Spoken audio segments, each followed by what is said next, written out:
Pues muy buenos días, amigos de México Libertario. Nos encontramos en una sesión más de nuestro programa Respuesta Rápida Libertaria, en donde, bueno, tratamos de dar algunos puntos de vista libertarios sobre hechos que han conmovido redes sociales, la actualidad noticiosa o que son de importancia para nosotros los libertarios. En esta ocasión, me parece que se ha hablado mucho de la elección en Brasil, la elección presidencial entre Bolsonaro y Lula, y sin embargo, bueno, hay puntos que para los libertarios aún nos quedan un poco ajenos, un poco desconocidos, y creo que es importante profundizar un poco en ellos. Para eso invitamos a Mateus Passini.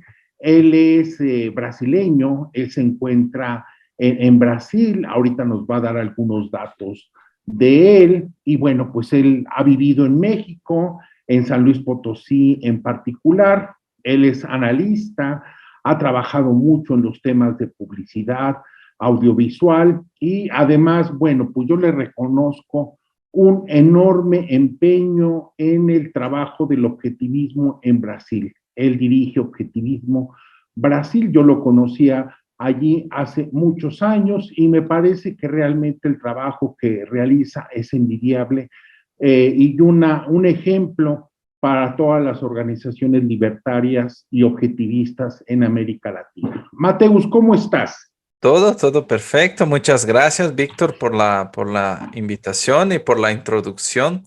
Realmente he trabajado ya a muchos años ahí para divulgar las ideas. Continúo en ese esfuerzo, ¿no?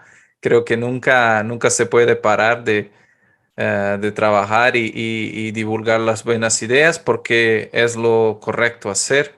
Entonces, juntos ahí a construir un mundo mejor y más racional, ¿no? Así será, Mateus, así es la esperanza de todo libertario, de todo objetivista, de toda gente que crea en las ideas de la libertad. Entonces, Mateus, yo quisiera preguntarte, bueno, ¿qué sucedió en Brasil? ¿Por qué, a pesar de lo que decían las encuestas, Lula no llegó a arrastrar el número de votos que se esperaba y en cambio Bolsonaro, bueno, llegó a una distancia a tiro de piedra, por lo cual en la venidera segunda vuelta, que se desarrollará, perdón, el 30 de octubre, bueno, pues está a tiro de piedra, no hay todavía algo que nos pueda indicar quién pudiera ganar. Dinos, ¿qué pasó en esta primera vuelta, Mateus? ¿Por qué estos resultados? Bueno, entonces en la primera vuelta en 2022, entonces los brasileños fueron a votar para cinco políticos, es decir, cinco representantes. Entonces, los dos diputados, estadual y federal, un senador, el presidente y el gobernador de cada estado. Entonces, básicamente, los brasileños fueron a las urnas para votar para esos representantes. Y entonces, dentro de lo que sucedió entonces en el domingo, sucedió la mayoría de los gobernadores de los estados menores fueron elegidos, los mayores centros electorales, por ejemplo, São Paulo, Río de Janeiro y Bahía, por ejemplo, van a tener también una segunda vuelta para gobernador. Y a nivel presidencial, Lula se quedó como con 48% de los votos válidos y Bolsonaro se quedó con 43%. Entonces esa es... y obviamente, hablando de la constitución de cada una de las casas, entonces la Cámara de los Diputados y el Senado, que son las dos casas acá en Brasil, hubo una mayoría simple del partido de Bolsonaro. Entonces fue uno de los partidos que más ganó, más obtuvo representantes en ambas las casas. y se vio un resultado bien abajo de los representantes por ejemplo, del partido de Lula, que es el PT. Entonces, por un lado, Lula se quedó enfrente al final, en la primera vuelta, pero por otro lado, mismo que gane, va a tener mucha dificultad para gobernar, porque en principio no va a tener una mayoría en las dos casas donde todo pasa, ¿no? El legislativo.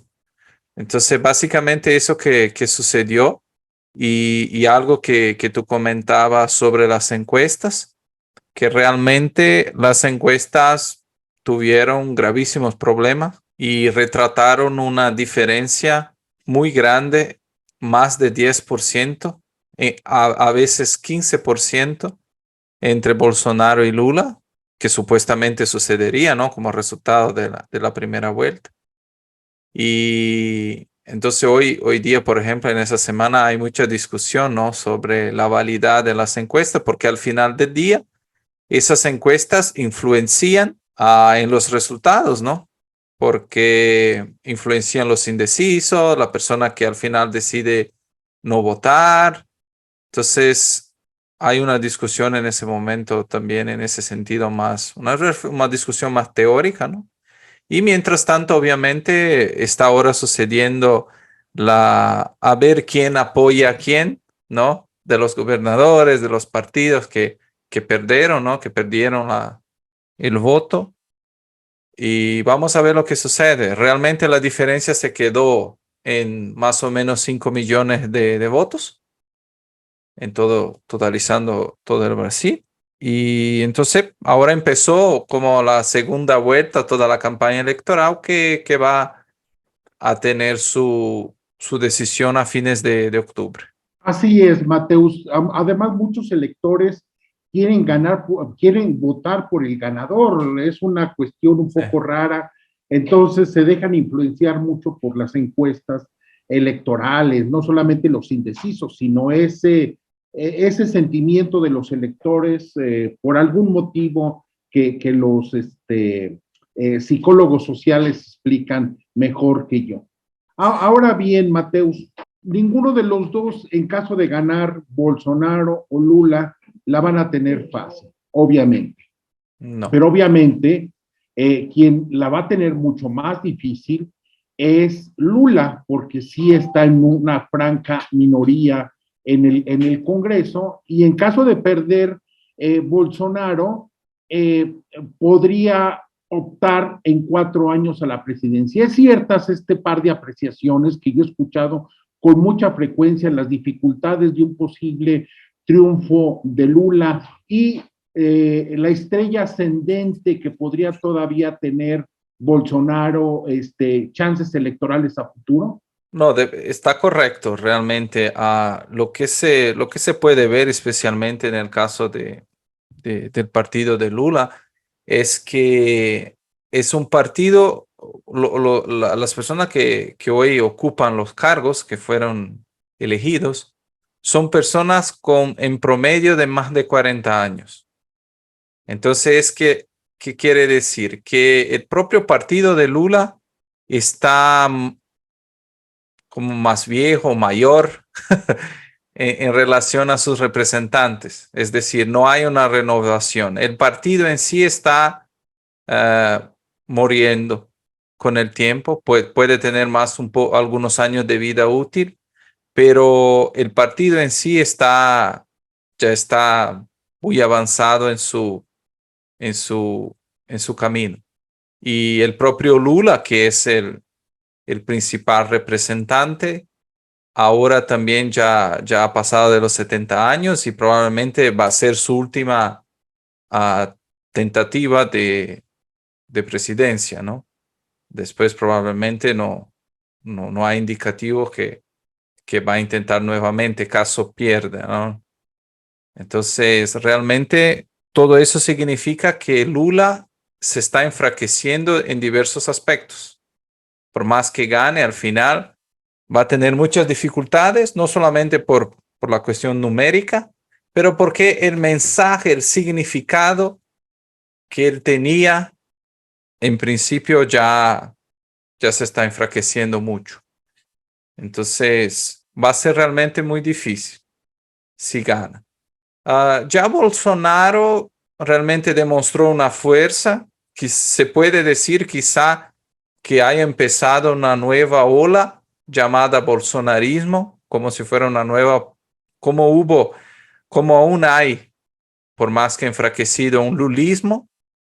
Ahora se creó, se consolidó el bolsonarismo.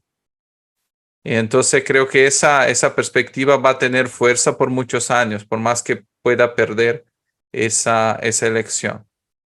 Entonces esos son dos fenómenos que estamos considerando. Y sobre las posibilidades de haber una inversión, que Bolsonaro gane, realmente sería la primera vez en la historia de Brasil. Nunca hubo nunca la persona que perdió en la primera vuelta ganó en la segunda. Siempre se mantuvo el primer lugar en la primera y en la segunda vuelta. Pero como hay mucho tiempo, normalmente en Brasil se quedaban como 15 días, 20 días máximo entre la primera vuelta y la segunda. En ese caso tenemos casi un mes, ¿no? Entre una y otra. Entonces, ahora es una cuestión de verificar quién va a apoyar quién en términos de partidos y personas. Pero realmente acá en Brasil vivimos un tribalismo muy, muy fuerte. Y eso a veces no, siempre perjudica una discusión abierta de las ideas, ¿no? Entiendo, Mateus. Ahora bien, según tu expectativa, Lula tiene mayores posibilidades, estoy entendiendo esto, y casi podríamos adelantar su triunfo. Faltan mucho tiempo, pero digamos que podría ser más o menos esta tu previsión personal. Uh, por ejemplo, ayer salió la primera encuesta de la segunda vuelta, ¿no? Referente a la segunda vuelta. Y los datos apuntaban como 51% a Lula y 44% a Bolsonaro y el restante de nulos, en fin. Entonces sería esa prácticamente la, la cuestión. Considerando votos válidos, sería como 55 a 45, a 46, en fin, 45. Entonces, realmente es muy complicado. ¿Y cómo sucedió lo que sucedió en la primera vuelta con relación a las pesquisas electorales? Y no sabemos al cierto por qué del error, porque ninguno de los institutos se pronunció, por ejemplo, diciendo, mira, nos equivocamos en la metodología, se ha cambiado eso, detectamos un error y ahora vamos a implementar una perspectiva distinta. Entonces, ahora todos están dudosos de las encuestas, escépticos, ¿no? Con relación a los resultados. Entonces, se queda una duda muy grande en relación a eso. Yo no quiero, obviamente, pero yo creo que Lula puede ganar justamente por el apoyo que está obteniendo del tercer y cuarto lugares de las encuestas, que sería Simone Tebet y Ciro Gómez. Entonces, por más, por ejemplo, que Ciro Gómez y su partido, el PDT, hayan dicho que quieren mantener una postura de neutralidad, la mayoría de los, creo yo, de los electores de Ciro realmente son como lulistas avergonzados. Entonces, bueno, para no decir que iba a votar en Lula, soy Ciro Gómez, pero a fines del día, eres una persona que defiende las ideas de izquierda y por lo tanto va a votar en Lula, porque es la opción más obvia, ¿no? En ese sentido. Pero el elector brasileño, él no es nada ideológico, es decir, costumbra votar en personas. Entonces, vota en Lula, no está votando aún más hoy día, no está votando en el Partido de los Trabajadores, está votando en Lula. Y lo que él quiera hacer está bien, no se preocupa con las consecuencias ni nada. Solo quiero que gane Lula y ya. Entonces, incluso el propio partido de Lula lanzó su plan de gobierno solamente en la semana pasada. Entonces, a ver, lo que eso significa que Lula probablemente pensó, bueno, vamos a ver lo que pasa en la primera vuelta y después yo hago uno u otro ajuste acá que sea necesario para que pueda traer uno u otro para mi lado y ya. Entonces no es una cuestión de tener un plan de gobierno de acuerdo con principios claros. Es pragmatismo puro. Entonces, ayer yo dije algo, mañana para obtener un apoyo acá, yo cambio un poco y ya está. Entonces, y ya Bolsonaro no, Bolsonaro siempre dejó claro su plataforma de gobierno, ya hace más de 3, 4 meses.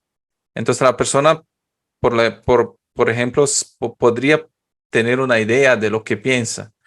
Ya Lula realmente está una metamorfosis en esos últimos tiempos. Y sin hablar de todo lo que sucedió, lo que se refiere a corrupción y todo, ¿no? Que eso creo que todos los telespectadores ahí ya sepan. Entonces, ese es el contexto. Entonces yo creo que es más probable que gane Lula justamente porque esperó un poco más, justamente para tentar encuadrarse con las demandas de sus potenciales aliados.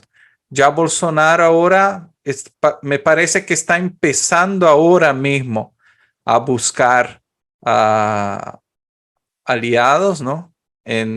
Para el segundo turno. Entonces, no sé, es algo muy dinámico, todo puede suceder, especialmente en un país ahora, una elección tan tribal, ¿no? Tan salvaje, ¿no? Entonces, en ese sentido, por eso que yo creo que puede haber alguna esperanza. Si fuera como las elecciones tradicionales de Brasil, yo prácticamente no vería mucha posibilidad.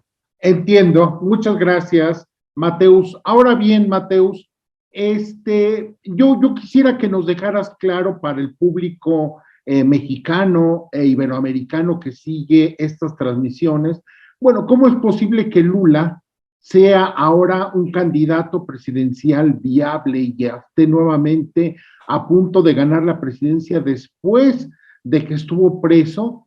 Y que él mismo se dice que es un preso político, lo cual, bueno, a quienes más o menos conocemos el caso, sabemos que Lula fue un corrupto en sus 2 periodos de gobierno, que continuó siendo corrupto durante el gobierno de Dilma Rousseff y ahora está suelto y presumiendo una inocencia que no tiene. Acláranos qué es lo que está pasando. ¿Qué sucedió con el juicio con Lula? Bueno, en resumen, lo que pasó fue que nuestra Suprema Corte entendió que por problemas administrativos del proceso legal, que técnicamente había pasado algún error en ese proceso, algunos problemas en ese sentido, y que por eso Lula podría entonces ser candidato nuevamente, porque tenemos una ley que las personas que están condenadas, ¿no? No pueden candidatarse a un cargo político, ¿no? Pero realmente en ningún momento hubo algo que dijera, por ejemplo, no, él no hizo nada, de verdad fue una injusticia con él, no tiene nada que ver, no tuvo corrupción. Lo que hizo fue no hay una declaratoria de inocencia. No, en ningún momento. Incluso yo les invito a verificar incluso los debates presidenciales y las manifestaciones públicas. Lula siempre dice, yo fui inocentado. Nunca dice, yo soy inocente. Nunca dice, yo soy inocente con esa palabra. Y es muy curioso, ¿no? Porque imagínate, si yo soy, por ejemplo, condenado por algo que yo no hice, yo sería el primero a decir, mira, yo soy inocente. Yo soy inocente. Y no, me inocentaron. Entonces se queda claro que realmente fue una maniobra, ¿o no?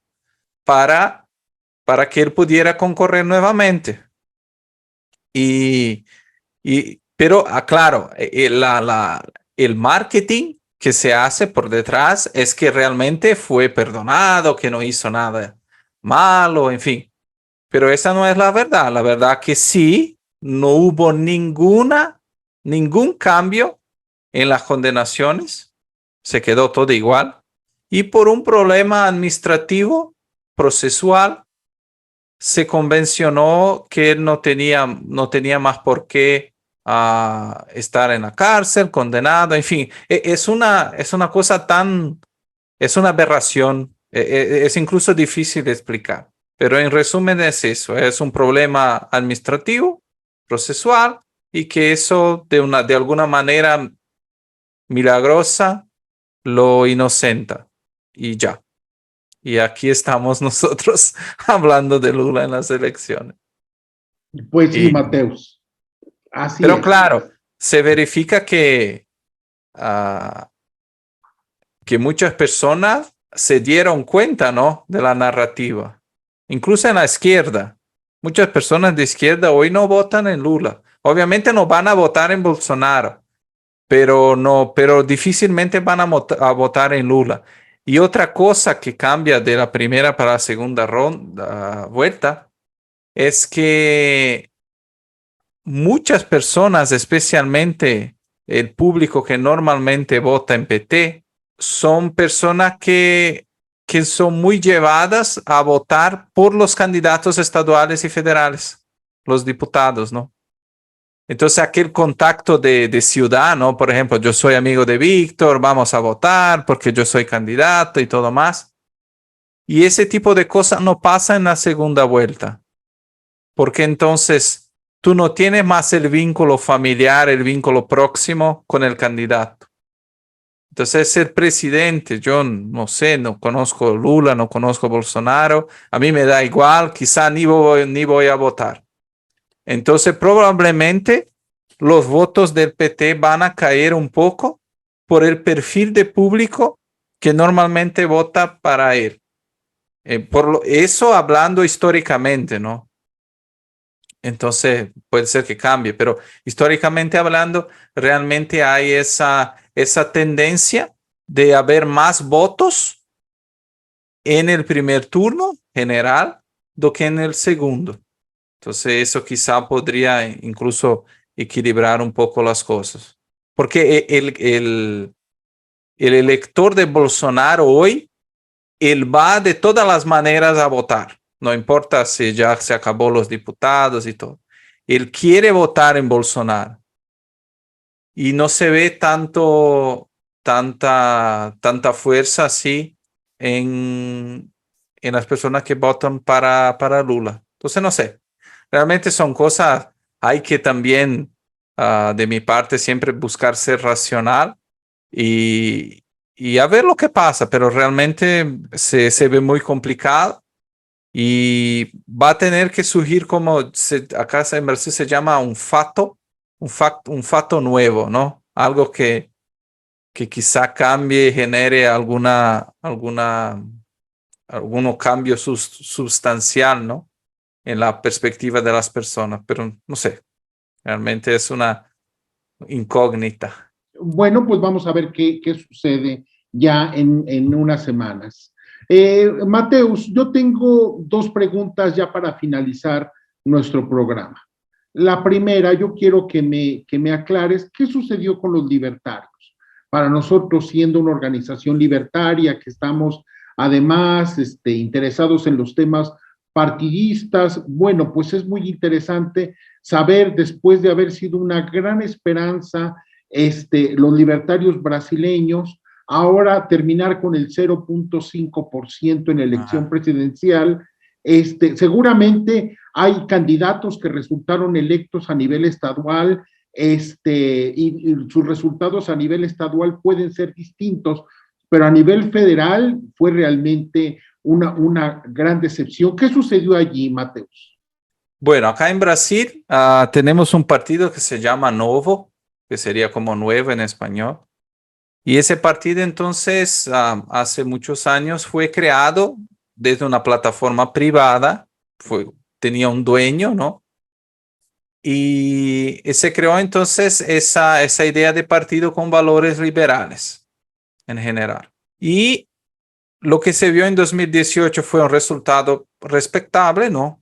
Para una de las primeras elecciones más intensas, ¿no? Verdaderamente, después de la estructuración del partido y todo más. Y ya hubo un gran retroceso en 2022, como dices. ¿Y cuál es la razón de eso? Bueno, problemas internos gravísimos en el partido. Entonces, la cúpula de poder, ¿no? Especialmente Amoedo, que fue el creador del partido, tiene posiciones y tomó decisiones a nivel estructural que le impactaron mucho a los candidatos. Entonces, a nivel, por ejemplo, municipal, ¿no? Él decidió por restringir número de candidatos, por trabajar con algunas reglas arbitrarias para que las personas pudieran candidatarse. En fin, complicó todo para personas que querían hacer parte del proceso y aún más porque Novo no recibe el fondo partidario, es decir, el dinero público para sus campañas, ¿no? Entonces, sumando los problemas internos más la falta de dinero, ¿no? Porque ellos dependen de contribuciones. Sumando todo eso, lo que vimos fue un resultado totalmente contrario a lo que se esperaba, ¿no? Entonces hubo pérdida de participación en la Cámara federal, en las cámaras estaduales también. Entonces, por ejemplo, acá en mi estado teníamos 2 electos, de esa vez fue solo uno. A nivel federal había, si no estoy equivocado, 6 y ahora se quedaron 3. Entonces, el partido, es decir, Novo, ¿no? Novo no es el único representante de los liberales, obviamente. Entonces, hay candidatos que entraron, pero que no fueron por el nuevo, por el Novo, que también se puede considerar liberales clásicos, en fin. Pero realmente fue eso que sucedió. Hubo una participación un poco más tímida. Muchas personas dentro del movimiento liberal, incluso de Brasil, a ellos no les gusta Bolsonaro. Incluso yo no dudo que muchas personas van a votar en Lula y que se dicen liberales. Entonces, es complicado. Yo veo, pero, Víctor, es muy difícil mantener una idea de partido liberal sin principios claros.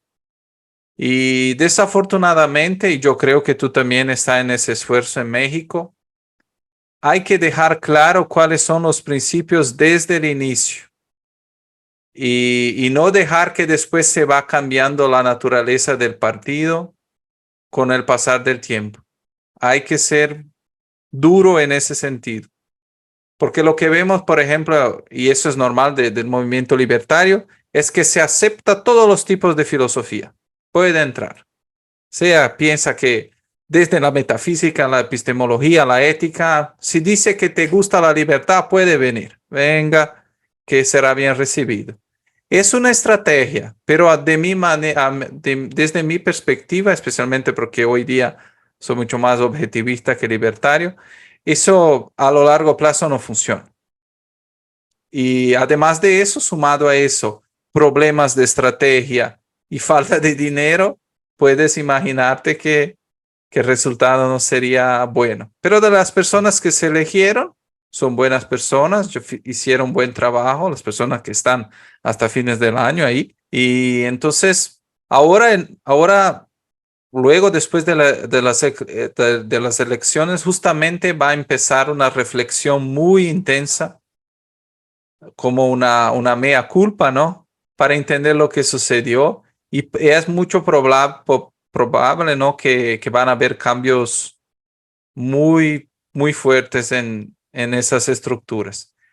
Y ahora para la segunda vuelta, teóricamente, muchos liberales dicen que van a votar en Bolsonaro, pero ya realmente no sé. Porque Bolsonaro se ve acá en Brasil también una fuerza muy grande de como el libertarianismo de izquierda. Entonces las pautas sociales, inclusión. Entonces esos temas están muy fuertes también dentro del movimiento liberal.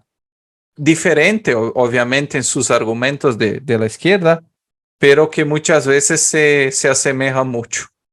Entonces, no sé, realmente me parece que si no cambian radicalmente algunas cosas, muchas personas buenas incluso van a procurar otros partidos y intentar hacer los cambios partiendo de principios equivocados, ¿no?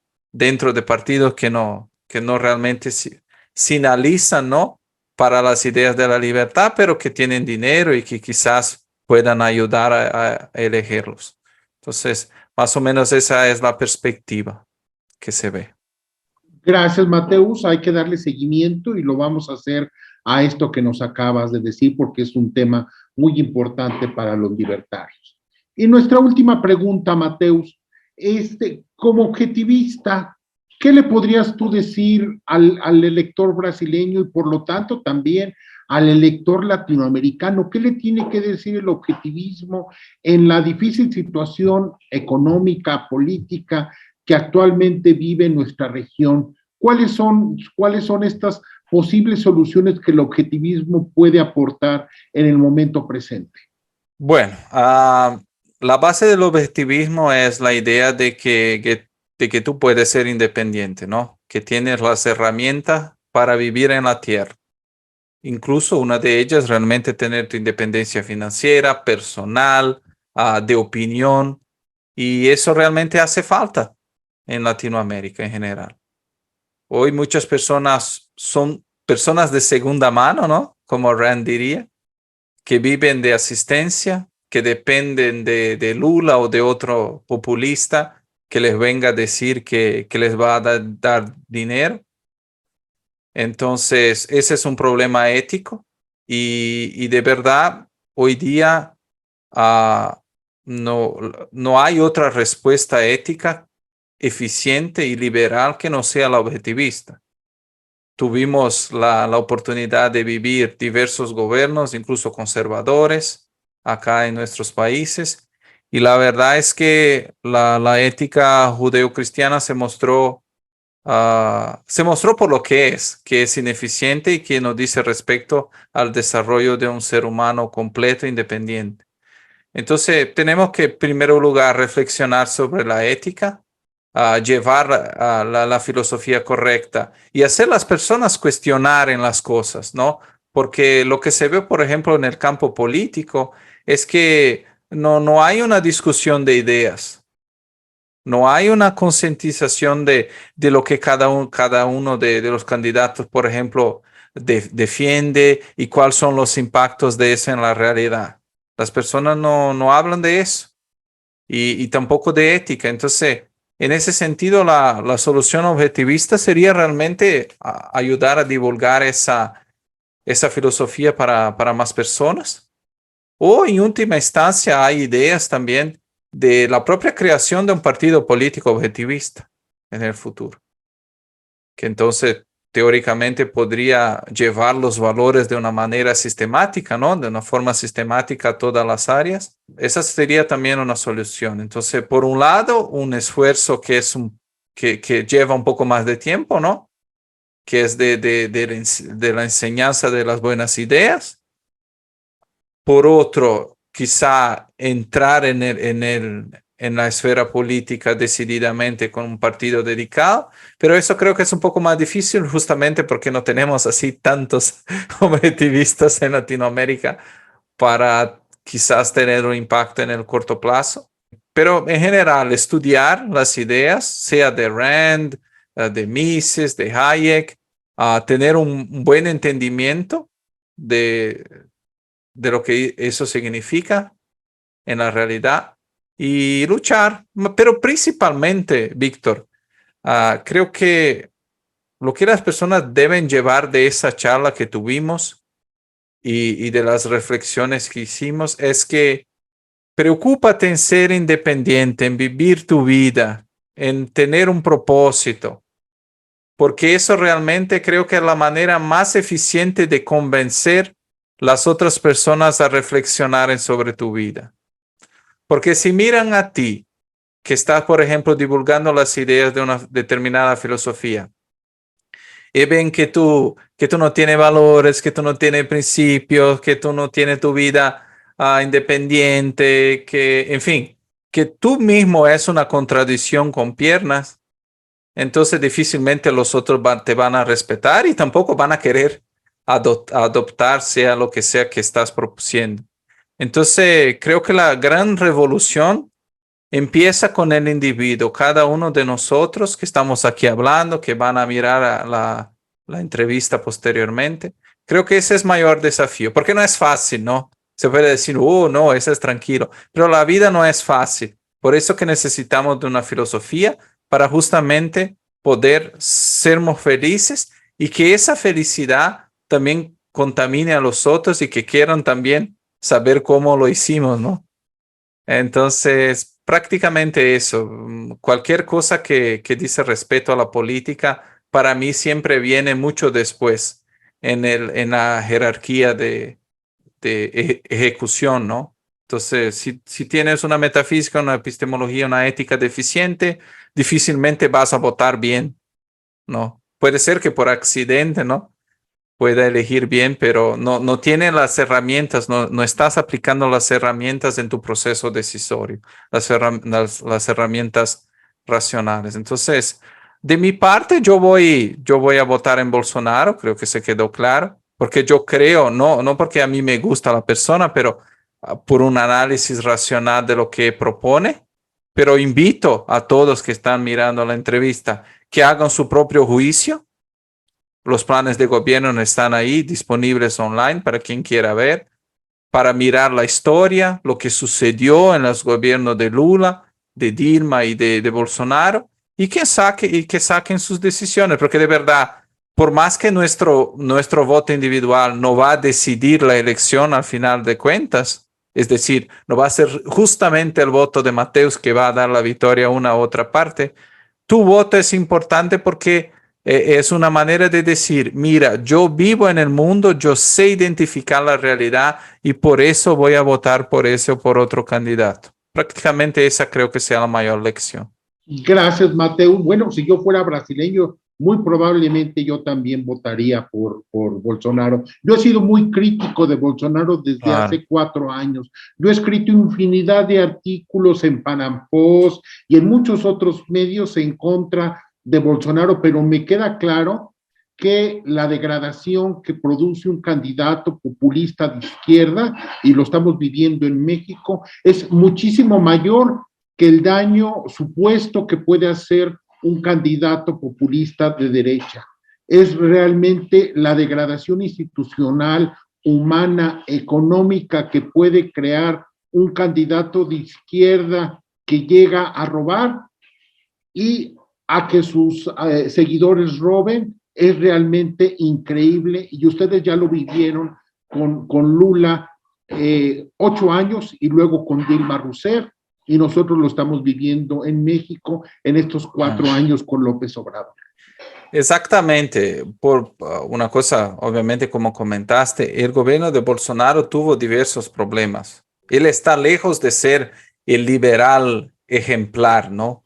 Entonces no quiero también que las personas piensen que Bolsonaro es ese hombre ideal. No, no lo es. Lejos de eso, lejos de eso. Pero frente a la alternativa, yo prefiero él, porque por lo menos yo sé que voy a tener especialmente la libertad de criticarlo, ¿no? Ya con Lula, que ya se posicionó claramente por la regulación de los medios de comunicación, yo no sé hasta qué punto voy a poder hablar, ¿no?